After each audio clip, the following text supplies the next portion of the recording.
los salarios van a crecer en mayor proporción que el incremento de los precios de las propiedades. Por lo tanto, esos tres elementos van a mejorar ese problema recurrente de affordability en el mercado inmobiliario americano. ¿Qué tal, amigos? Tengo el inmenso placer de estar aquí con mi amigo y economista César Maraver. Gracias, César, por acompañarnos. No, gracias a ti, Enrique. Para hablar de diferentes temas económicos y que inciden mucho en el mercado de bienes raíces. Y voy a comenzar con una pregunta un poquito, digamos, que está en el medio en este momento. ¿Qué diferencia ves tú entre lo que hizo el presidente Trump en el primer gobierno y en su segundo gobierno, en 2026? Yo creo que desde el punto de vista político en los Estados Unidos, el segundo término de cualquier presidente, y este es un poco particular porque tiene un término interrumpido en el medio, el presidente es mucho más claro y mucho más honesto con sus verdaderas intenciones porque ya no tiene nada que perder. En el segundo término de su administración lo que está buscando es la trascendencia, y eso hace que sea aún mucho más auténtico en las medidas que va a tomar, y definitivamente vaya que este primer año de la administración Trump ha sido disruptiva en muchos elementos, pero en mi criterio mal interpretada, porque se ha tomado muchas medidas con una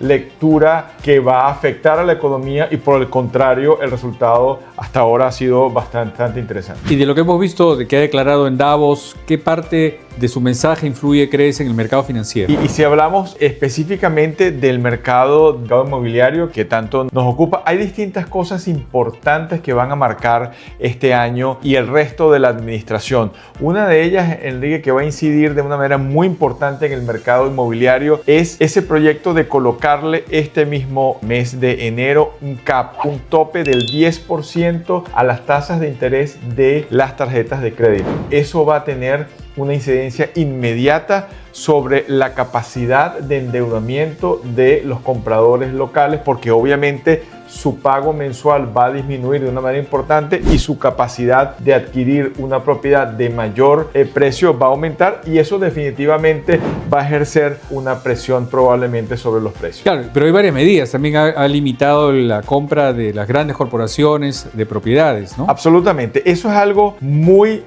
importante. Tiene distintas lecturas geográficamente. Por ejemplo, en la ciudad de Atlanta, en Georgia, se habla de que hasta el 35% de las unidades disponibles de single family homes, porque como tú sabes, esas compras institucionales normalmente son multifamilies y otro tipo de inversiones inmobiliarias, pero específicamente en single family home ha tenido una incidencia importante, y prohibir la entrada a estos inversionistas institucionales va a aumentar la oferta y definitivamente va a mejorar esas opciones tanto de primeros compradores como personas que están comprando una vivienda primaria principalmente. Y hay algo muy importante que podemos tomar en cuenta que engloba todo esto que estamos hablando, que es que en el mercado local ha habido un problema de poder de capacidad de compra, de affordability, y esta administración está atacando este problema que tiene tres vertientes: precios, tasas de interés y salarios. Y las tasas de interés van en un sentido claramente descendente, no abrupto, con una pendiente bastante modesta. Los precios se han desacelerado en su ritmo de crecimiento. Primera vez que estamos viendo una proyección de que en el año 2026 los salarios van a crecer en mayor proporción que el incremento de los precios de las propiedades. Por lo tanto, esos tres elementos van a mejorar ese problema recurrente de affordability en el mercado inmobiliario americano. Coincido totalmente contigo. Y ahora, ¿qué mercados son los que se reactivan primero cuando ocurren estas bajas y estos incentivos también a la inversión? El mercado local tiene una incidencia inmediata, ¿verdad? Y la otra medida que no hablamos, que también va a ayudar mucho, es la intervención del gobierno en el mercado de los bonos relacionados a las hipotecas, lo que se llama Mortgage Backed Securities, los MBS, que anteriormente era la Reserva Federal que intervenía comprando estos instrumentos. Como tú sabes, la relación entre el gobierno nacional y la Reserva Federal no es una relación muy fluida, y se está haciendo a través de Fannie Mae y Freddie Mac. Hay una orden de adquirir en bonos unos $200 billones, y eso también va a tener una incidencia sobre las tasas de interés. Yo diría, contestando a tu pregunta, que el mercado local va a tener una incidencia importante al reaccionar, pero a su vez el mercado de inversión, y ahí entra los clientes internacionales también. Es un momento muy oportuno para la inversión, porque por una parte esas ventajas de tener propiedades tienen vendedores mucho más motivados, que ayuda a tu poder de negociación para tus clientes, para conseguir mejores condiciones para la compra de propiedades de inversión, pero a su vez esta dinámica económica hace también que el mercado de personas que vayan a ocupar esas viviendas de inversión que tus clientes peruanos adquieren, pues también van a tener una mayor capacidad económica para ocupar esas unidades, porque es muy claro que no todo el mundo está en capacidad de comprar una vivienda inmediatamente. Entonces, eso lo conectamos con el tema geográfico, el tema demográfico. A la Florida se mudan diariamente 1.380 personas, así que obviamente no todas vienen a Miami, no todas vienen al sur, Pero buena parte sí lo hacen. Entonces, y eso estamos hablando de personas que viven permanentemente en la Florida, que ejercen una presión importante hacia la demanda, pero no estamos tomando en cuenta los second home, las viviendas de inversión locales, de toda esa inmigración interna de Nueva York, de California, de distintos estados, y aún no hemos tocado ese elemento que es el que tanto tiempo nos ocupa, que es la inversión latinoamericana y europea en el sur de la Florida. Claro, y vemos también que hay un gran número de edificios de lujo construyéndose en Miami, de marca. ¿A qué se debe ese fenómeno? Mira, Miami es una ciudad, yo la comparo con lo que fue Barcelona en los años 90, la ciudad de moda, una ciudad donde si tú ves el calendario del año 2026, comenzamos con distintos elementos. Art Basel, tenemos el abierto de Miami, tenemos Fórmula 1, tenemos el Mundial de Fútbol, tenemos la reunión del grupo G20, y hay una cantidad de elementos que hacen esos proyectos de rentas cortas tengan una alta demanda. Pero no podemos basarnos solamente en esa parte, que es muy importante. El déficit que hay en esos edificios en las grandes zonas urbanas, y hablemos de Downtown en Miami, Brickell, Edgewater, tenemos también la altísima demanda de rentas largas para todo ese grupo de personas que se están mudando definitivamente. Estos proyectos, hay una gran variedad de oferta, ¿verdad?, con niveles de precio que van desde los $600,000 hasta más de $10 millones, o sea que hay realmente bastante oferta en ese sentido, pero no perdamos de vista que la demanda es muy superior a esa oferta, y por eso que los precios no hay proyección de que bajen. Claro, ¿y tú ves un ciclo alcista sostenido en este año? Sí, fíjate que la revalorización de las propiedades en los Estados Unidos históricamente desde los años 80 hasta el 2023 ha sido aproximadamente del 4.9%. En la Florida eso ha sido normalmente por encima de ese promedio. Claro está que el real estate, como todo negocio, es cíclico, y en estos momentos estamos quizás caracterizando en qué parte de la curva estamos en el valle, y el ritmo de crecimiento de los precios se ha desacelerado, y eso no debe llamar a confusión de que están cayendo los precios, están creciendo a un ritmo más bajo, pero cualquier movimiento de los que estamos observando que van a seguir bajando las tasas de interés va a ser una presión inmediata hacia los precios, y eso frustra a muchos inversionistas internacionales, porque la verdad, y hablando en términos coloquiales, las tasas de interés suben por el ascensor pero bajan por las escaleras, y esa disminución es bastante horizontal en estos momentos, pero sin embargo la dirección está claramente a la baja. ¿Y qué tipo de propiedades son las que en este momento están requiriendo más financiamiento? O sea, los condominios, los multifamilies, las casas. Las propiedades de lujo y de inversionistas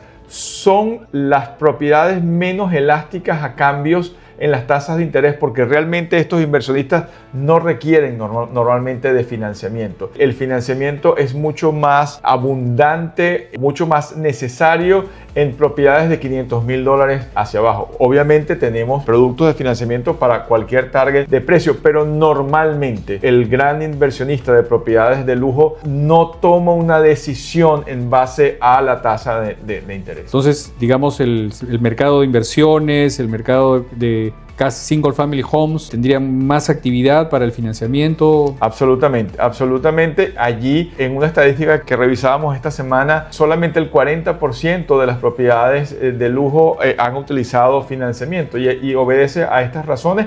Y además hay una cantidad, y lo vemos diariamente con tus clientes, de mitos urbanos que en nuestra región de América Latina han calado mucho, de que el financiamiento es difícil, de que no es abundante, que es muy riguroso para obtener. Y todo lo contrario, Enrique, como hemos hablado con tus clientes, ya hay productos que ni siquiera requieren una visa de turista para comprar una propiedad en los Estados Unidos. ¿Podemos hablar de un miniciclo nuevamente favorable de aquí al 26 al 29, al término de este gobierno? ¿Cómo lo ves? Esta es una administración que propicia la inversión. Esto es una administración, y uno de los signos muy claros de varios que podemos mostrar es que esta administración renovó con el paquete de leyes fiscales que promulgó el año recién 2025, que se llama The Big Beautiful Bill, donde el mecanismo de postergación del pago de los impuestos sobre la ganancia de capital en las propiedades, lo que se llama normalmente el 1031 Exchange,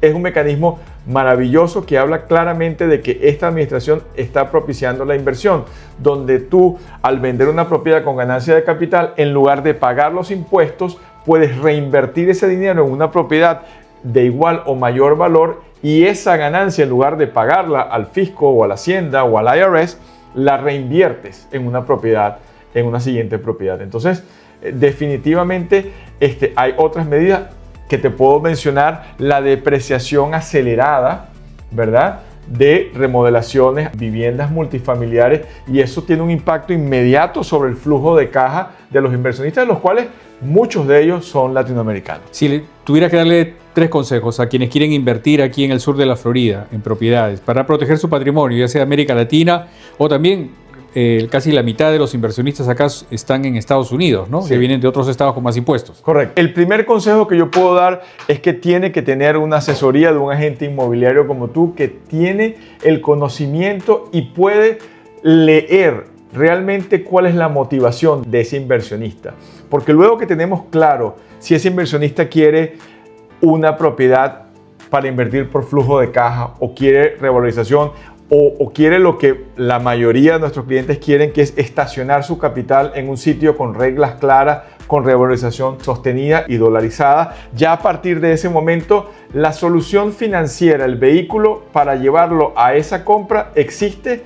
Hace más de 30 años conocemos distintos productos y es lo de menor preocupación. Lo importante es esa guía y ese acompañamiento de identificar cuál es la propiedad que realmente confluye con los intereses y el perfil de riesgo de ese inversionista. Excelente. Bueno, muchas gracias, César. La verdad que siempre nos das una cátedra cada vez que hablamos. ¿Hay algún tema más que creas que no hemos compartido? Yo creo que este año es un año muy importante. Y ahí, Enrique, lo veníamos hablando desde finales del tercer trimestre del año pasado. En el mercado inmobiliario hay que hacer la lectura correcta de en qué parte del ciclo estamos. Y estamos en un momento muy particular previo a que los precios vuelvan a subir de manera importante, porque tenemos tasas de interés que empiezan a bajar, tenemos vendedores muy motivados y tenemos precios que no están creciendo de una manera tan acelerada, acompañado de que hay una oferta mayor a la que veníamos acostumbrados, a pesar de que esa oferta no llega todavía a igualar la oferta pre-pandemia, que son los años que debemos usar como referencia, ¿verdad? Entonces, hay una tormenta perfecta a favor del comprador con todos estos elementos, y esta ventana de oportunidad tiende a cerrarse a medida que la tasa de interés va bajando, y ese efecto lock-in de muchas personas que han estado paralizadas durante más de 3 años pensando que la tasa de interés va a volver, no solamente cometiendo el error de que la tasa de interés no es el único elemento determinante para tomar la decisión de inversión, sino que además esperando que esa tasa de interés va a volver a niveles de pandemia de 2,5-3%, ya han caído en cuenta de que esa es una situación que fue muy particular y que no se va a repetir en el corto plazo, y se está dinamizando mucho más rápido el mercado.